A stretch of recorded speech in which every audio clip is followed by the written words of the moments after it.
Amém. Amém. Amém.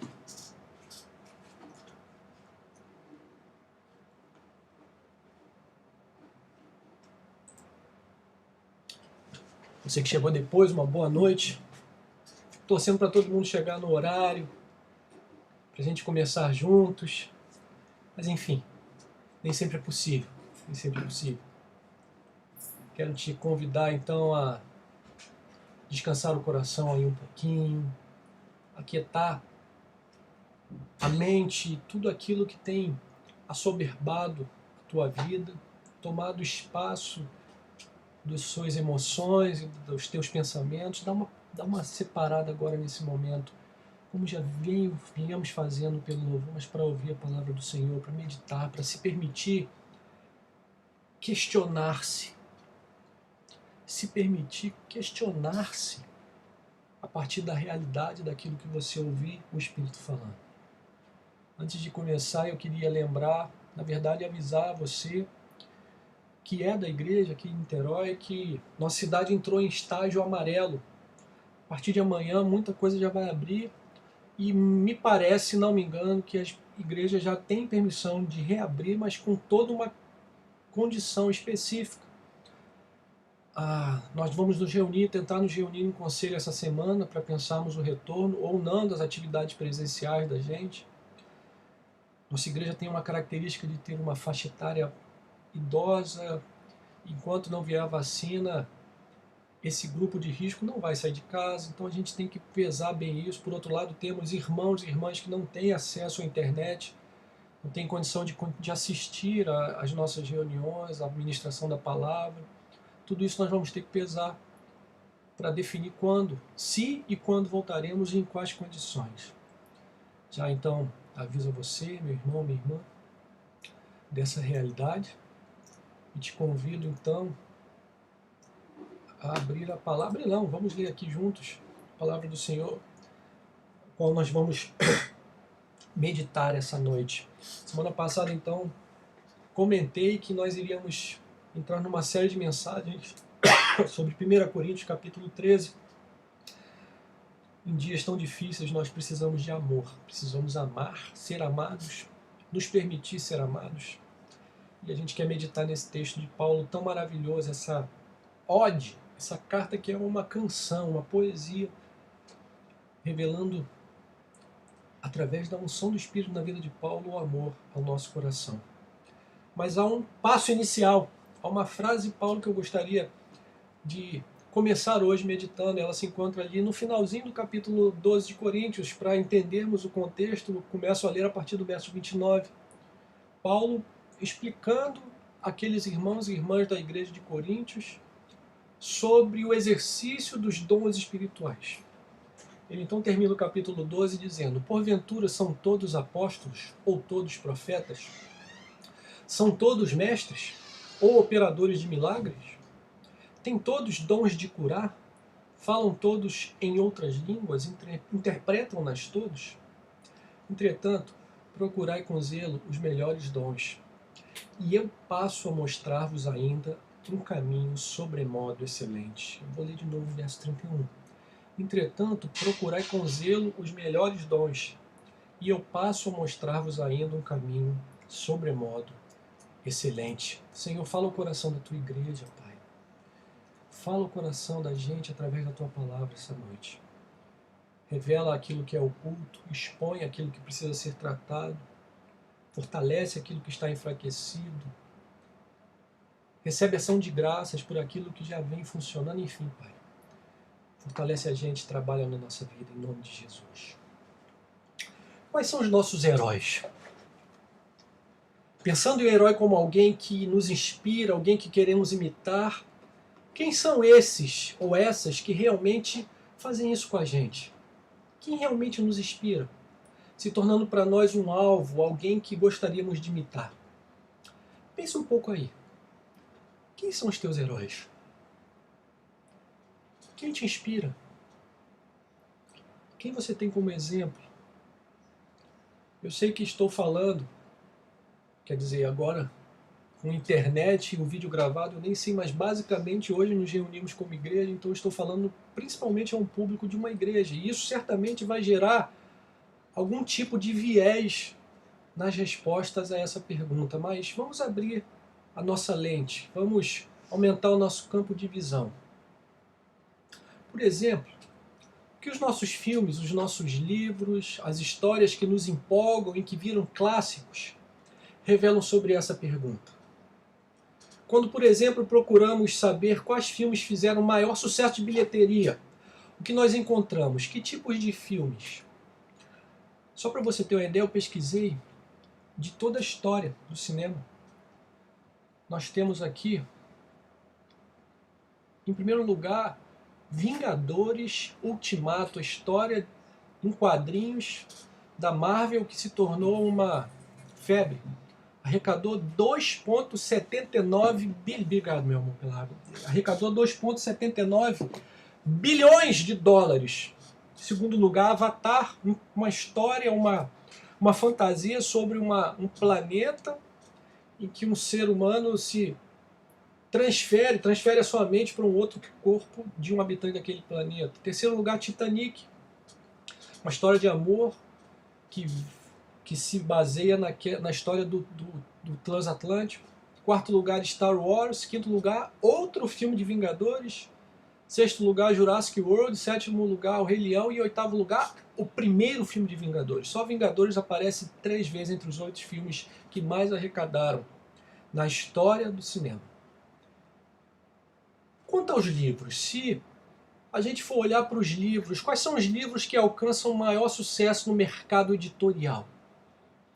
Eu pesquisei em um site que levanta dados de vendas de 18 grandes livrarias, como, por exemplo, a Livraria da Travessa, a Livraria Saraiva, Martins Fontes, enfim, grandes editoras e livrarias. E veja você, por se tratar essa noite de uma mensagem cristã, eu não posso dizer com todas as letras o título do livro mais vendido desde 2017 nessas livrarias. Desde 2017, o mesmo título é o mais vendido e eu não posso dizer completamente o título e preciso fazer uma adaptação. O título do livro é A Sutil Arte de Ligar o Dane-se. Esse é o título mais vendido desde 2017. Guarda essa informação. Essa semana, então, eu gostaria de começar a meditar com vocês sobre esse grande capítulo de Paulo sobre o amor, registrado no capítulo 13 da sua primeira carta aos Coríntios. E meu objetivo é um só. Em dias como os nossos, de tanta divisão na sociedade e na igreja, eu creio que só há um caminho para nós: amar. Na verdade, é um caminho do cristão. Instrução do Senhor Jesus há 2000 anos atrás. E eu vou repetir. Em dias como os nossos, de tanta divisão na sociedade e na igreja, eu creio que só há um caminho para nós: amar. A minha tese é de que somente o amor vai nos ajudar a passar por esses dias e nos permitir novamente uma união firme da sociedade e da igreja. Então, nos lembrar o que essa palavra diz, o que amar significa, é o meu objetivo a partir desse texto de 1 Coríntios, capítulo 13. Mas me permita começar com um contexto. Coríntios estava localizado em importante região para o comércio nos tempos de Paulo. E eu vou aproveitar a tecnologia para projetar aqui o que eu estou querendo dizer. Se eu conseguir, aqui, consegui, acho que eu vou conseguir. Espera aí. Aqui. Eu poderia procurar um mapa da época, mas Coríntios é uma cidade que já existe, que existe até hoje ainda. Corinto. Vou pegar aqui o mapa, só para você se situar. Aqui embaixo, a gente vê Israel aqui no canto inferior esquerdo, Jerusalém, de onde Paulo partiu em suas viagens missionárias. E aqui em cima, na Grécia, se a gente for aumentando o zoom, aqui nesse meiozinho aqui, olha aqui, aparece a cidade de Corinto. Hoje, com um grande canal aqui ligando os mares. Mas naquela época não existia esse canal aqui passou a existir somente no século XIX, com engenheiros franceses, por exemplo, trabalhando para criar esse canal aqui que você vê. Mas Corinto estava localizado tinha uma localização muito estratégica, porque qualquer navegação que vinha daqui do mar Mediterrâneo, desse pedaço, daqui, por exemplo, não precisava dar a volta por toda essa região aqui para chegar até Roma, por exemplo. Você usava Corinto, um porto que era uma cidade com dois portos, um nesse mar e outro no outro mar aqui acima à esquerda. As embarcações chegavam trazendo mercadorias, daqui se transportava por terra, pegava-se um outro barco aqui e aí seguia-se para Roma, por exemplo, sem necessidade de dar essa volta toda que você poderia vir em frente. E essa localização ela foi estratégica para Corinto. Uma localização que permitiu à cidade, deixa eu retornar aqui ao meu texto, que permitiu à cidade de se desenvolver de uma forma muito, muito poderosa. Mas, por outro lado, trouxe coisas difíceis para a cidade. O comentarista Simon Kistemaker, acho que é assim que se traduz o nome dele, deu a seguinte, estou aqui bolado para fazer a transição, tem a seguinte no seu comentário: supomos que a cidade de Corinto, com seus dois portos que recebiam uma multidão de navegantes, mercadores e soldados, dificilmente era um lugar de altos padrões morais. A igreja que Paulo plantou nessa cidade convivia com essa realidade, uma cidade cosmopolita, por ali passavam homens e mulheres de todo lugar, de toda cultura, de toda língua, daquela sociedade do império. E aquela cidade cosmopolita experimentou um alto índice de riqueza, um desempenho econômico altíssimo, mas às custas de um padrão moral inversamente proporcional. Havia em Corinto também dois grandes templos, o templo de Afrodite, que era a deusa do amor, e um templo de Apolo, deus da música, da poesia e da beleza masculina. Diz a história que havia no templo da deusa Afrodite, 1000 sacerdotisas, que aos finais da tarde desciam até a cidade e vendiam seus corpos, se prostituindo, cultuando dessa maneira o sexo. Disso tudo podemos pensar que Corinto então era essa cidade cosmopolita. Ou seja, Corinto era muito parecido culturalmente com as nossas grandes cidades de hoje. Paulo fundou então essa igreja. Passou em torno de 1 ano e meio ensinando ali, constituindo liderança, ensinando os primeiros passos da fé cristã e depois continuou sua jornada missionária.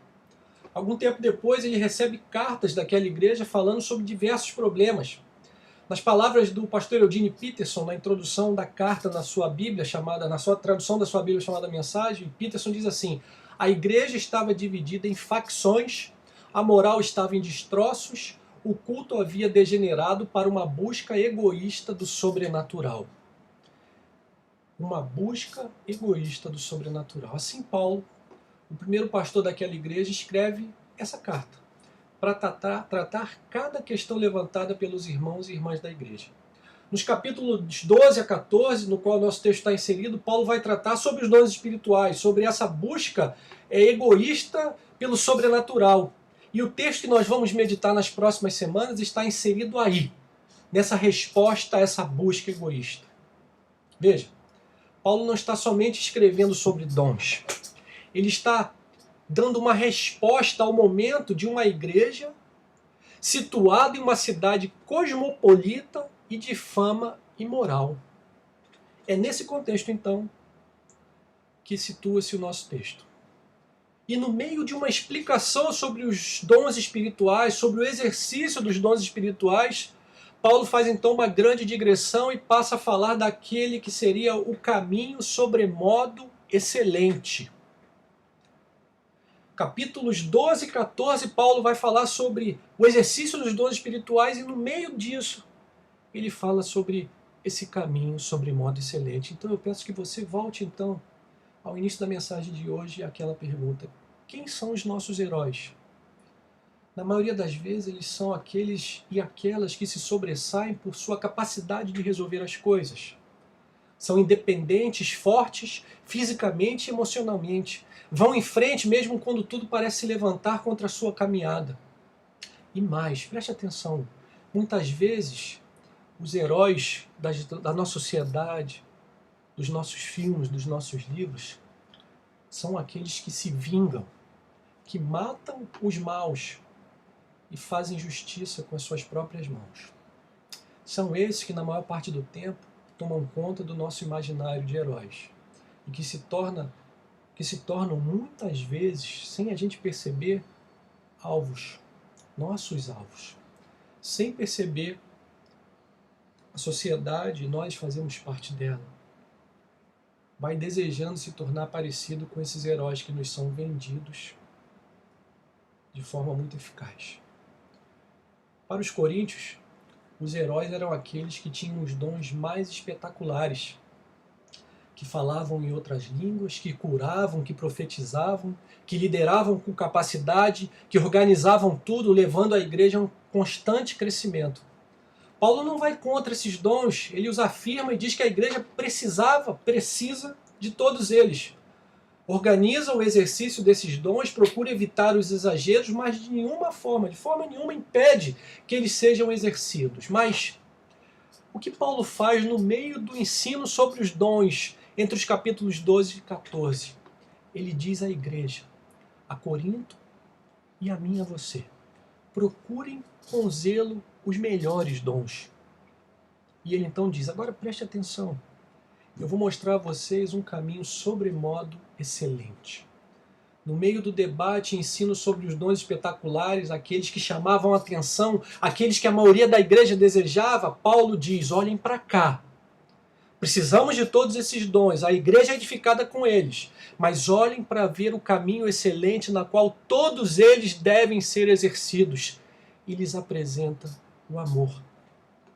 Eu gostaria então que isso ficasse muito destacado na minha mente, na sua mente.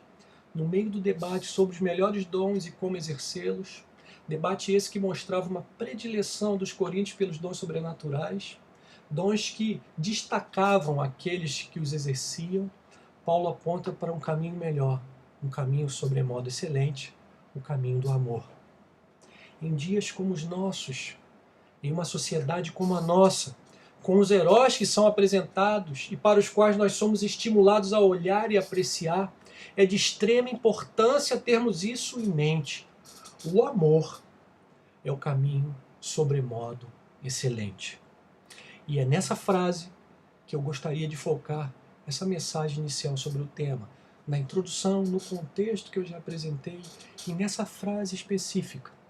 A primeira coisa então que eu queria destacar dessa frase é a palavra caminho, que traduz a palavra rodos no original grego, que tem o significado de caminho, caminho transitado, estrada, caminho dos viajantes, excursão, ato de viajar, e metaforicamente um curso de conduta, uma forma de pensar, sentir e decidir. Interessante que Paulo não se volta para a igreja e diz, agora deixa eu mostrar para você o dom realmente excelente. Ele estava escrevendo sobre dons, no tema de dons, vai retornar a dons mais à frente no capítulo 14, mas quando ele vai introduzir o amor, ele não usa a expressão dom, mas a expressão caminho. E eu acho que há uma tradução mais atualizada, lançada há pouco tempo entre nós em língua portuguesa, que acerta em cheio no objetivo de Paulo, na direção desse sentido metafórico que Paulo parece querer trazer ali, que é a NVT, que traduz da seguinte forma, o verso 31, o último verso do capítulo 12. Portanto, desejem intensamente os dons mais úteis. Agora, porém, vou lhe mostrar um estilo de vida que supera os demais. Um estilo de vida que supera os demais. Me parece que é exatamente esse o objetivo de Paulo, apresentar o amor não somente como um dom, mas como um estilo de vida. Um dom que nós exercitamos como uma forma de vida, um estilo de viver, um padrão. Profecias acontecem em certas oportunidades, línguas da mesma forma, discernimento de espíritos, curas, todos acontecem num momento específico, um contexto específico.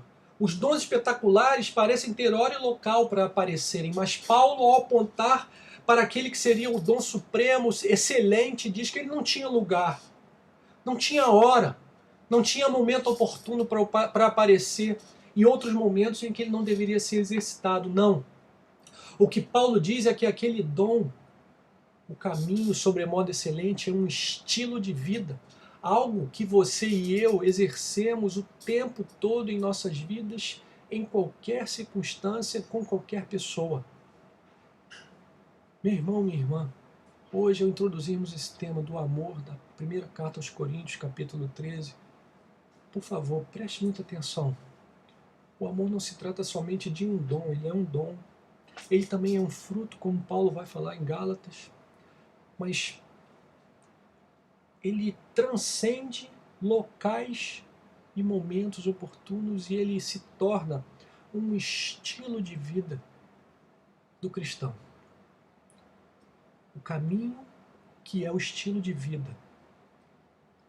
Eu não amo em certas ocasiões, eu não amo em certos momentos, mas eu amo o tempo todo,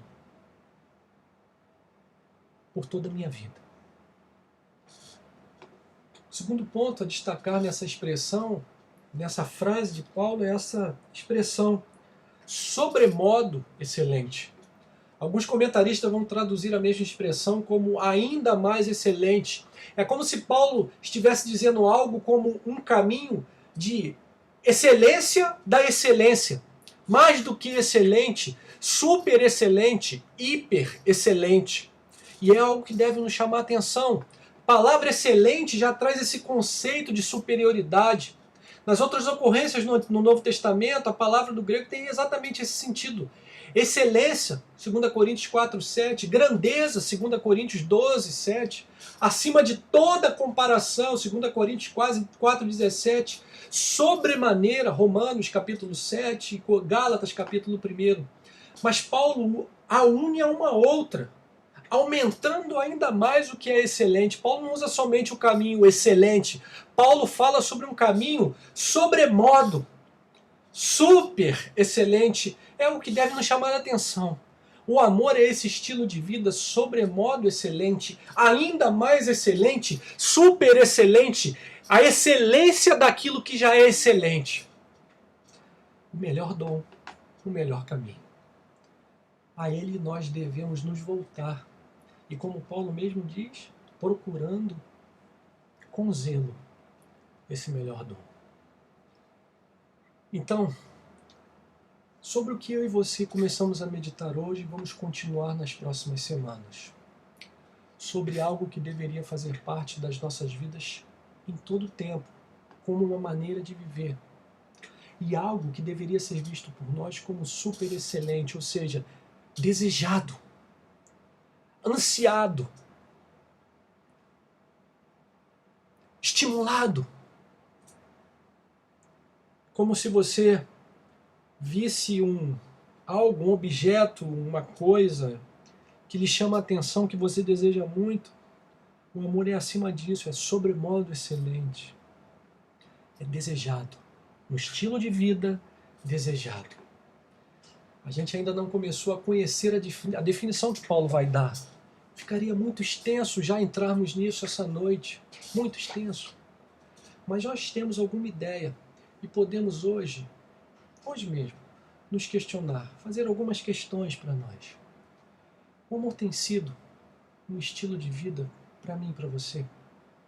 Ele é nosso maior anseio, como um fruto que nós devemos dar para sermos reconhecidos como discípulos do nosso Salvador, como ele nos disse ali no Evangelho de João.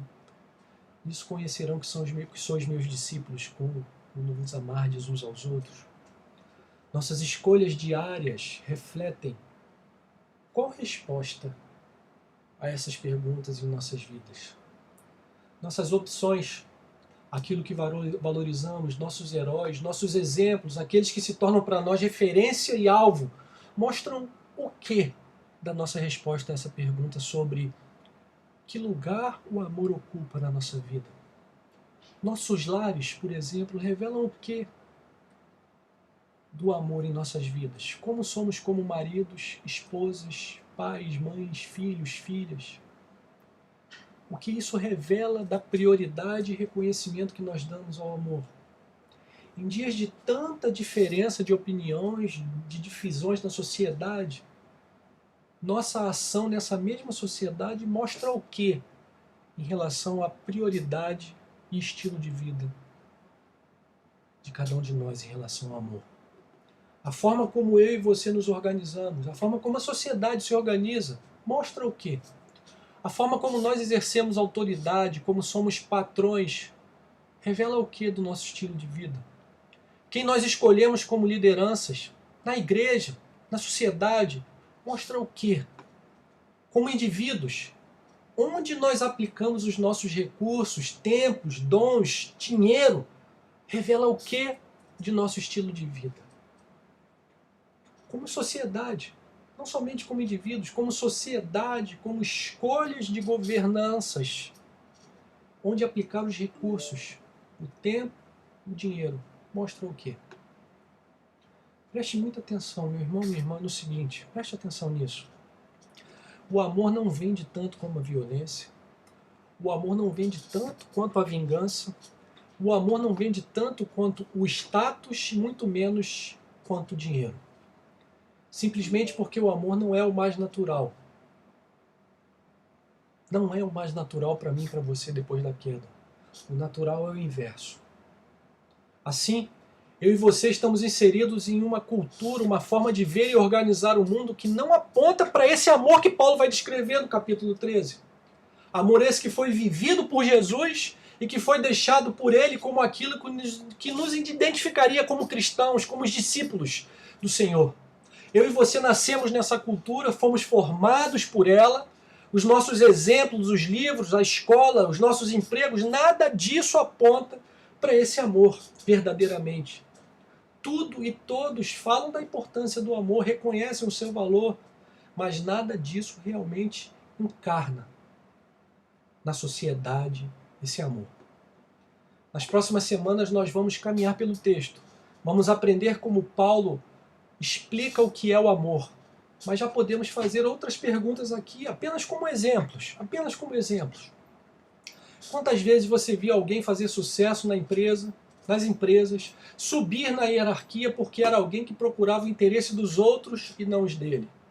Quantas vezes você viu alguém crescer porque viu uma injustiça com o outro e lutou até o fim para que ela fosse corrigida, incomodando aqueles que estavam em posições de autoridade? Quantas vezes você viu alguém crescer por fazer isso dentro das empresas, dentro das sociedades, das repartições públicas? Quem tem mais status entre nós, por exemplo? O promotor público que acusa ou o defensor público que defende, normalmente, o pobre e aquele que não tem recurso para contratar um advogado? Quem tem mais status entre nós? Isso tudo, para encerrar resumindo, somos exatamente como os coríntios. Fomos formados e vivemos em uma estrutura que nos faz muito parecidos com eles. Procuramos aquilo que é espetacular, que vai nos dar destaque. Nossos heróis são os que matam, ainda que sobre uma capa de justiça, não os que morrem por amar e tudo suportar. Queremos que os outros se danem, para não dizer exatamente a expressão do livro mais vendido que citei no início. Queremos que os outros se danem e não que tenham sucesso. E estamos expostos a esse tipo de pensamento desde o início de nossas vidas. Não somente isso, estamos expostos a esse modo de vida, esse estilo de vida, o tempo todo. Ao nosso redor é isso que é ensinado, esse é o nosso exemplo diário. Mas, como Paulo disse, há um caminho sobremodo excelente. Aleluia! Reconhecer quem somos não deve nos desanimar.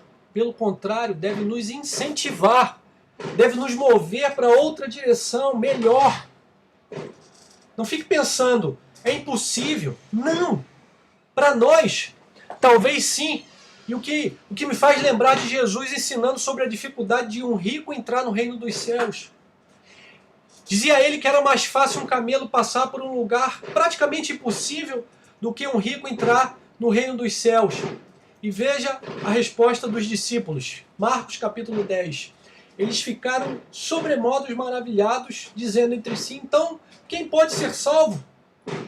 Se era tão impossível assim, Jesus, porém, fitando neles o olhar, eu queria, meu irmão, minha irmã, que agora você, usando a sua imaginação e toda essa fé que o Espírito tem nos permitido exercitar, viver, experimentar, imaginasse Jesus agora fitando os teus olhos enquanto você faz essas perguntas para você mesmo, enquanto você encontra respostas que você não gostaria de encontrar, mas se permita deixar Jesus agora fitar os teus olhos e dizer, para os homens é impossível.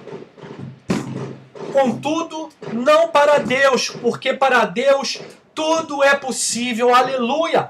Deixe Jesus olhar os teus olhos agora e ouça, para os homens é impossível. Contudo, não para Deus, porque para Deus tudo é possível. Aleluia!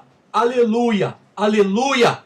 Se Paulo registrou, se o Espírito o inspirou, se Jesus nos ordenou que vivêssemos assim, é porque Ele quer que a gente viva assim, é porque Ele vai nos dar a condição para vivermos assim, é porque Ele vai derramar sobre nós o seu Espírito, é porque Ele vai nos dar esse dom. Na verdade, melhor, Ele vai nos levar a viver assim. Só nos convida a querer, só nos convida a buscar com zelo, só nos convida a caminhar. Você quer vir? Você quer, nesses dias tão difíceis, em que temos tanta dificuldade de sermos ouvidos e de ouvirmos, em dias de tanta dissensão, de tanta verdade pessoal, em dias em que cada um tem uma verdade pessoal, um conjunto de informações, cada um escolhe aquilo que vai reconhecer como real das informações, em dias de tanta dissensão. Você quer vir por esse caminho sobremodo excelente que Paulo nos convida agora, para o qual Jesus nos chama a vivermos como fruto da nossa árvore, da árvore da nossa vida, para que os outros vejam em nós discípulos dele? Você quer ser desafiado a viver a realidade de um amor que tudo suporta, tudo crê, que não arde em ciúmes, não se ufana, não tem orgulho de si próprio, que procura o bem do outro antes de tudo? Você quer ser desafiado a viver esse caminho, meu irmão, minha irmã? Eu creio que não há caminho melhor, eu creio que não há caminho de verdadeira vida, apesar de tudo aquilo que está ao nosso redor trabalhar contra. Hoje mesmo eu estava ouvindo uma canção. Creio que o Espírito me faz essas coisas, me coloca em caminhos, e estava vendo um vídeo musical, uma canção antiga daquela banda Legião Urbana, numa fase em que o Renato Russo, o principal compositor, na verdade o maior compositor da banda, estava compondo canções mais voltadas para o amor, e ele tem uma canção que ele canta até o trecho bíblico, Cordeiro de Deus, que tirais o pecado do mundo, tem de piedade de nós. Na verdade, ele canta aquilo que a Igreja Católica fala em todas as suas reuniões, a partir daquela visão, daquela fala de João Batista, eis o Cordeiro de Deus que tira o pecado do mundo. Renato Russo faz uma canção que diz, Cordeiro de Deus que tirais o pecado do mundo, tem de piedade de nós, dai-nos a tua paz. E ele, em certo momento da canção, ele fala que começa a ficar livre quando aprendemos a amar, o mundo passa a ser seu. Na verdade, a expressão correta é quando se aprende a amar, o mundo passa a ser seu. A graça comum do Senhor está sobre a vida de homens e mulheres que nós nem imaginamos. Eu não tenho dificuldade nenhuma em crer que Deus inspira canções como essa. Quando se aprende a amar, o mundo passa a ser teu. Para mim, revela uma inspiração do Espírito que aponta para um estilo de vida, que é aquele estilo de vida para o qual eu e você fomos formados e criados. O estilo de vida no caminho sobremodo excelente do amor. A sociedade não vai nos ensinar assim. Quando nós vivermos isso de uma forma plena, toda vez que a gente tenta viver isso na sociedade, o resultado quase sempre é a inferiorização da gente. Não é o sucesso, mas a inferiorização. Mas esse é o caminho real do ser humano. O mundo caído ao nosso redor e a forma como as sociedades se organizam não devem ditar aquilo que é real. Aquilo que é real só pode ser ditado por aquele que nos formou e que nos fez.